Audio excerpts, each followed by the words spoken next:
Hi friends, welcome to 5 Minutes Tech YouTube channel. Here is Moto G04 smartphone.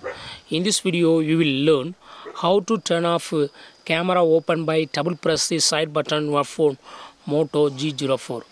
Usually, when your phone is locked, even if it is locked, you can open camera using this side button. Just if you double press this side button, camera will be directly open. If you want to turn off this feature, yes, you can do it.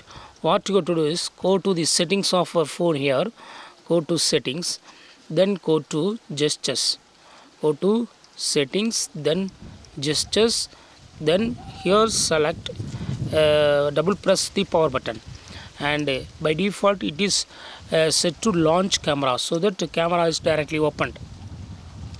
If you want to turn off this, just click on nothing, first option, and now hereafter if you double press the power button, it will not open the camera. Okay, see here.